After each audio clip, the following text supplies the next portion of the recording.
It comes as cops have been urged to probe claims that missing Jay was involved in a £12,000 Rolex theft.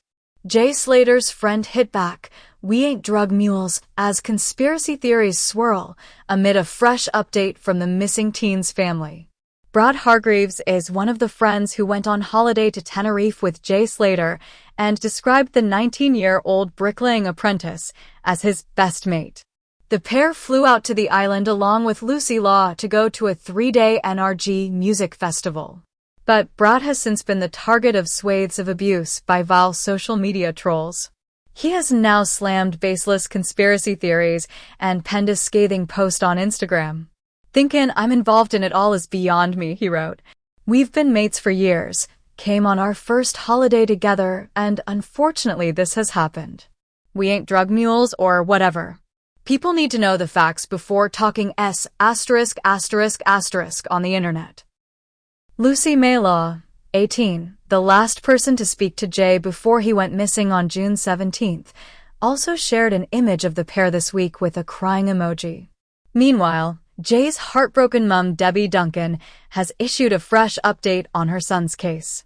She thanked a local hiking group who have been helping in the search, which was abruptly called off after 2 weeks. A message on an official Facebook group reads, "Debbie and family would like to thank the local hiking group who have worked tirelessly planning routes and searching for Jay. They are extremely overwhelmed with the kindness of them all. Thank you." It comes as cops have been urged to probe claims that missing Jay was involved in a £12,000 Rolex theft. Please subscribe to my YouTube channel. Former Detective Mark Williams Thomas, who is unofficially looking into the disappearance of the 19-year-old, said Jay had admitted it to pals. But UK police have refused to investigate, and cops in Tenerife, where Jay vanished last month, have declined to discuss it. The Sun has been given the name of a Brit gangster said to be involved in the watch trade there, who has mutual friends with Jay and his group. A source said, "The Spanish police have failed to pick up all the threads, and it's time British detectives stepped in. Jay might have gone missing on Tenerife, but many of the people he crossed paths with are British." It has also emerged Jay stayed at an Airbnb rented by convicted drug dealer Ayub Qasim.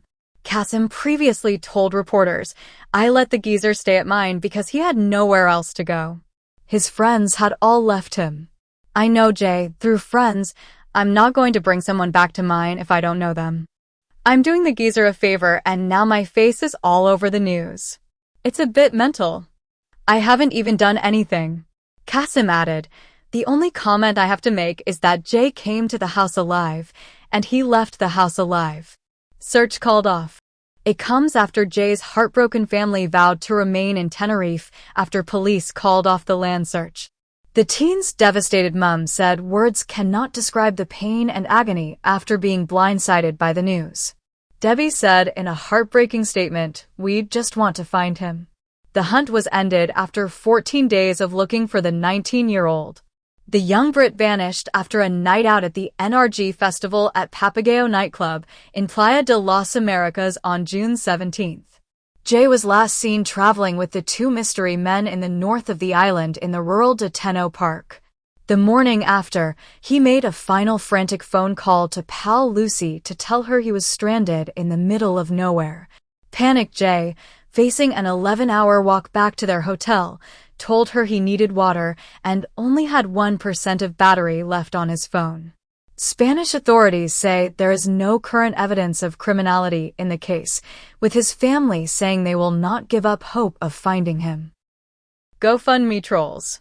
The family have felt forced to hit back at criticism over the use of £50,000 donated via GoFundMe. Jay's mum, Debbie Duncan, insisted they were funding their own stay in Tenerife.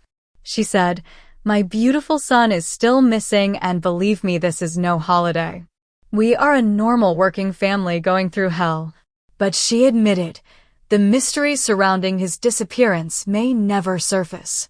They even slammed a TikTok star who quit his search for the missing teen after he said he's never had any money from GoFundMe. Callum Fahim, who voluntarily traveled to Tenerife to help cops, claimed he's left after being slammed with death threats and seeing no cash. The Slater family said the devastated mum gave Callum £740 of her own money for his accommodation. She claimed the TikToker turned bitter after they refused to give him more money. They said, "We appreciate every single person who's come out. He's a hiker. We don't need hikers, we need experts." The family accused Callum of coming over of his own accord for a free holiday and wanting accommodation paid for.